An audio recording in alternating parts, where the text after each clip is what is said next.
All right. Hello and welcome to the best football show. I am Brian Baldinger at Baldy NFL.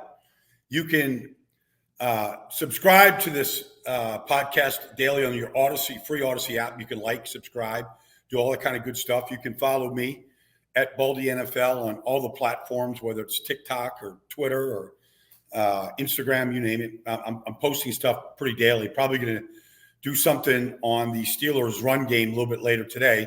But as you might or might not be able to see, I'm wearing a Miami Dolphins hat. I'm in South Florida. It's summer hot here. I'm looking out at the heat just rising off the ground. And I want to start there because I went to the Miami Dolphins OTAs yesterday, and a couple of things really hit me. First of all, what is an OTA? Organized team activity is what it stands for. It's all voluntary across the league. Every coach wants full participation. Yesterday, Tua, who was there on Monday, the start of their OTAs, Tua Tagovailoa, he was there Monday. Yesterday, he wasn't there. He had an excused absence. Nick Saban was having his annual charity golf tournament. He went to play. Jalen Hurts went to play. A lot of guys from around the league all went back to play in Nick's thing. So you go, okay, well, there's no Tua out there. So, there's no Tyreek Hill wasn't out there, Jalen Waddle, Odell Beckham Jr., Teron Armstead. I mean, I go on and on and on about the guys that aren't there. And, that's fine. Everybody's getting their work in. It was a two-plus hour on the field. They warmed up inside their indoor facility, stretched in there, came outside, did their special teams, did their individual drills, did their team drills.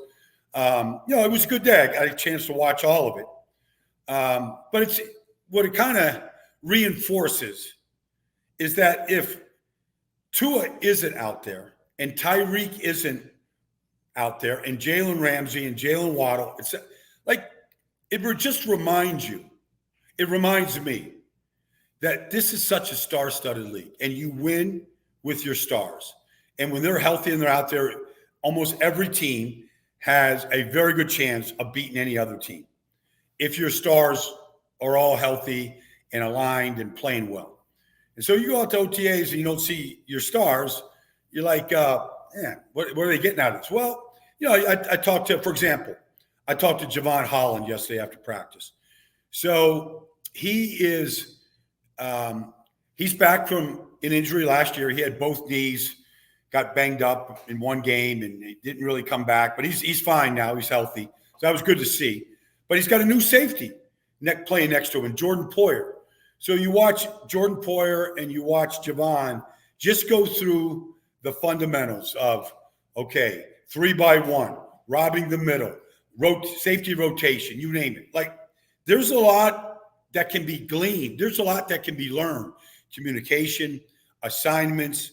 Anthony Weaver's the new defensive coordinator in Miami. It's a lot. Some things are very similar to what Vic Fangio did last year, and some things aren't.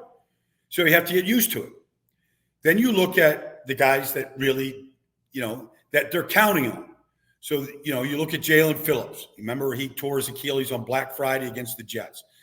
The injury made me sick because he is truly a great young talent, and his season was cut short. But there's Jalen Phillips out there. He's talking to Bradley Chubb, who's coming back from a torn ACL. And there's Chop Robinson, their first-round pick. And there's Muhammad Kamara, their fifth-round pick out of Colorado State. And you go, when these guys all get healthy, like there could be a lot of sacks from those four guys. But there's no, Seiler. There's no Christian Wilkins. Like they're trying to find defensive tackles. Who is going to play center? Is Aaron Brewer going to play? Is Liam Eichenberg going to play? How soon can Patrick Paul get ready to play? They're the young tackle they drafted at the University of Houston. That's the Miami Dolphins yesterday. And look, I listened to Mike McDaniel have a 20-minute talk to the media before practice started.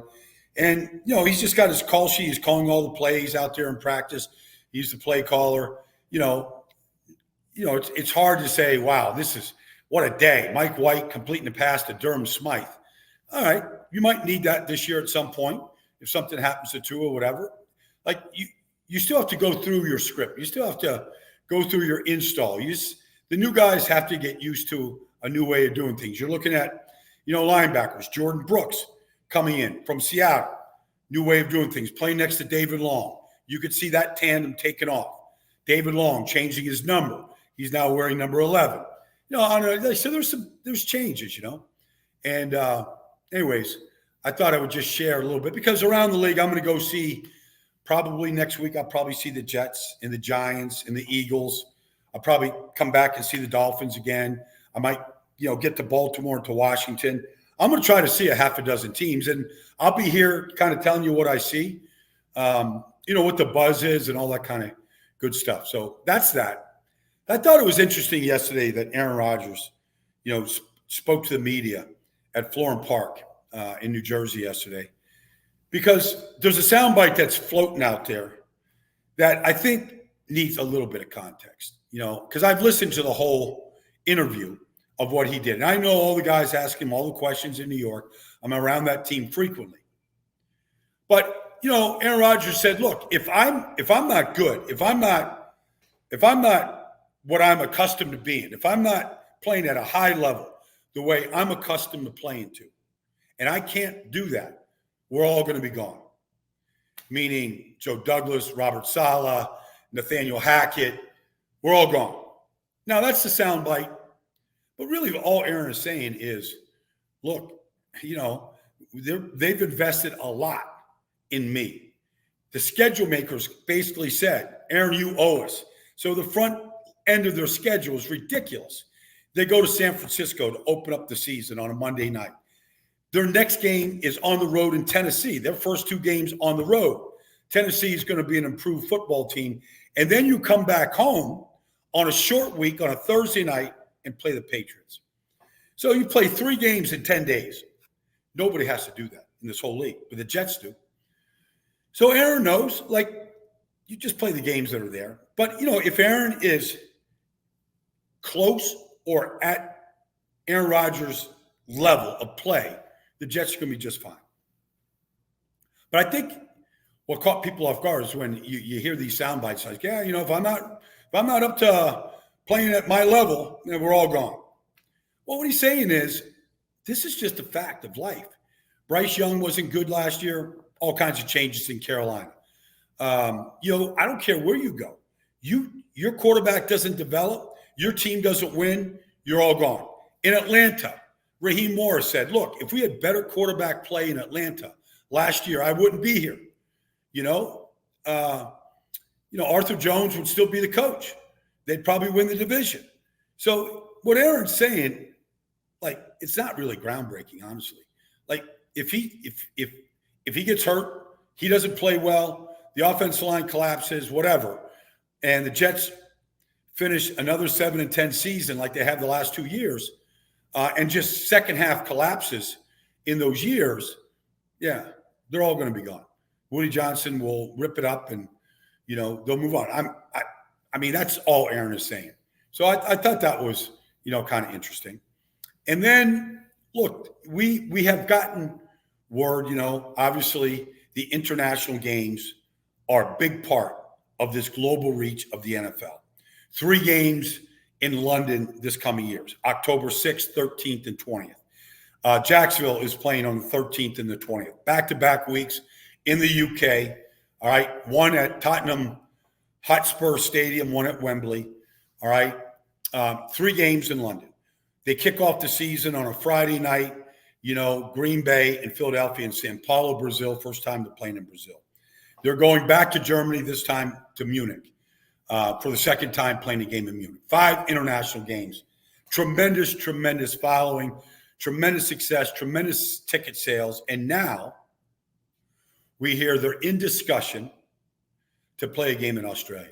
And I don't think there's any doubt that it's coming. Now, anybody that has flown from the States to Australia, I don't get jet lag, but I get jet lag when I go to Australia or to New Zealand. Either one of those places, it is a long recovery. I don't know what it is. I don't know why it is. I could go to Europe, I'm fine. I could go other places around the world, I'm fine. You go to Australia, you're going to get hit. Now, I played a game in Japan one time, and it was rough. It really was. By the time we played the game 6 days after we landed, I was fine. But so you're going to play a game in Australia, man. Everybody's going to feel a little bit different, but you're going to have to overcome severe jet lag. Now, that being said, you look at the number. Well, first of all, anybody that's been to Australia, it's a surf capital of the world. Any water sports, it's crazy competitive. Tennis, I mean, some of the great tennis players in the history of tennis from Australia, they produce athletes. Jordan Mailata from the Philadelphia Eagles, like he announced the Eagles' second-round pick, Cooper DeJean from Australia. He was found in an international pathway program playing rugby, in Australia. And the Eagles drafted him in the 7th round. They got themselves a great player, great person, great player, tremendous size, Polynesian background, Samoan background. There is a lot. I believe there's a lot of players like Jordan Mailata in Australia. And if you go down and you play a game there and you touch some of these young kids and they get a chance to see it, they get a chance to be around that game, to see some of the players, you could start planting the seeds in some of these Australian kids, whether they have Polynesian roots or Aussies or whatever they are. They're very athletic. Sports is important to them. They have a lot of good programs at all different levels. Like, I think this game is going to get played. I don't know when, preliminary conversations now, but I believe that we will see a game being played in Australia. And I believe more players are coming from whether it's the Australian rules football or from rugby, you name it. I believe that more players are going to be coming to the NFL that are playing rugby currently in Australia or playing some grassroots level football in Australia, like with the real American football. I believe that is a fertile ground for more players, just like I believe Brazil is as well. And I've been to Brazil many times. I've thrown the ball around with a lot of young kids on Ipanema Beach and Copacabana Beach, and they have necessary size, athletic ability. Like, Brazil is a hot spot. Very athletic group of people. I've seen volleyball matches in Rio de Janeiro on the beach there, like world class athletes. So I think, if they can start to play at these grassroots level, get into the international pathway program, I could see the Australians, I could see Brazilians coming. I know how they're playing in Europe. I coached in Italy for a year. I see, some athletes that play in the basketball leagues over there that have size, athletic ability. They're just mining talent. They had a combine last year. I believe Maurice Jones-Drew went on behalf of the International Pathway Program in Ghana, in Africa. And they've asked me to go over there. It just so happened the year they wanted me to go, the pandemic hit and they kind of canceled travel. So I didn't go, but we're looking to go other places like the NBA. And you look at Luka and all these guys that are starring, in the NBA right now from outside the United States.